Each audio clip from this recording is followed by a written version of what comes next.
na pulis ang pumaslang sa kanyang kapatid. Kung kayo ang nasa katayuan ni Titus, anong gagawin nyo? Lalaban ka ba? Maghihiganti? O mananahimik na lang?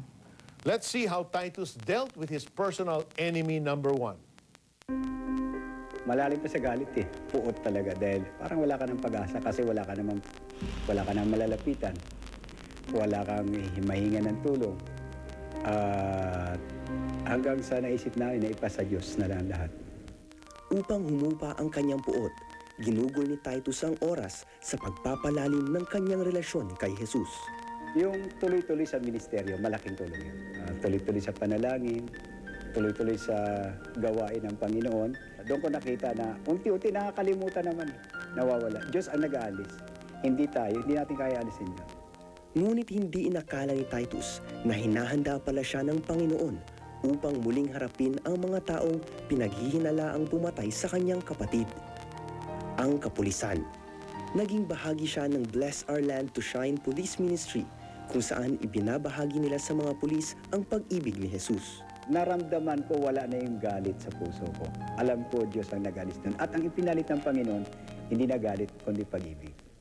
Matapos ang halos 2 dekada, patuloy na pinamumunuan ni Titus ang police ministry ng Bolts.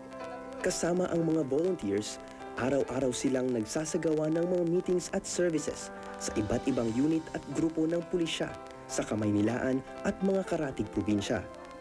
Layunin nilang mapag-aralan ang salita ng Diyos. Isa ang site ng Special Action Force sa Santa Rosa, Laguna sa patuloy na nabibiyayaan ng gawaing ito nila Titus. Bukod sa pagpapalakas ng aming katawan, isipan at saka knowledge sa aming trabaho bilang pulis, napapalakas rin ito ang aming buhay espiritual at relasyon sa Panginoon.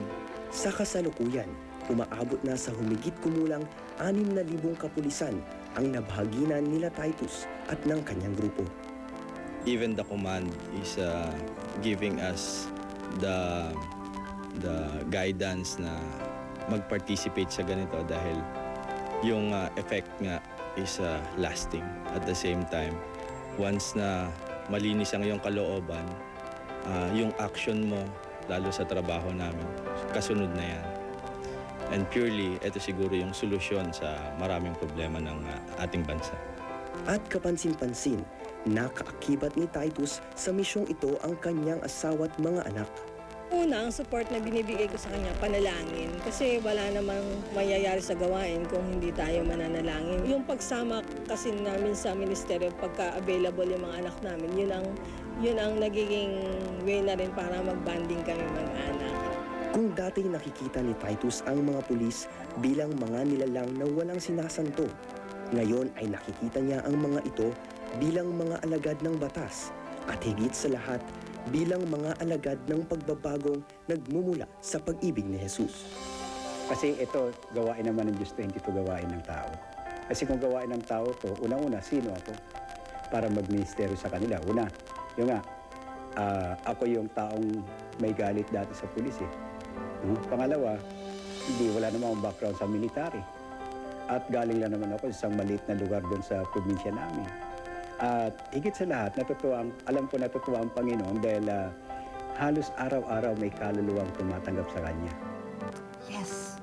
Tama. Di ba? Instead of vengeance, Titus chose a proactive response, Connie. Yung ginawa niya is to help the police force clean up its image and gain biblical values. Ang galing, no? At saka, I love the way Titus and his, what his wife The whole said, they family. bond. That's the way Oo. of bonding. What better way to bond than to do the work that the Lord has called us to do? Tapos nakikita mo pa yung results, di ba? Tapos yung sinabi rin nung isang soldier, di ba, na talagang, kasi out of the abundance of your heart, truly, Yes. your mouth will speak. It will reflect in your actions. Everything that's in your heart would come out, di ba? So, kung yun talaga yung nasa puso ng mga pulis, di ba, tama yung sinabi niya eh. Kapag malinis ang iyong kalooban, magiging matuwid din ang iyong trabaho. Tama.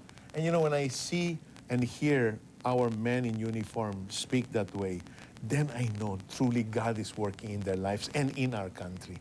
Ang ganda kasi babalik na talaga yung mataas na tingin natin, yung respeto natin sa ating hukbo ba ang tawag doon?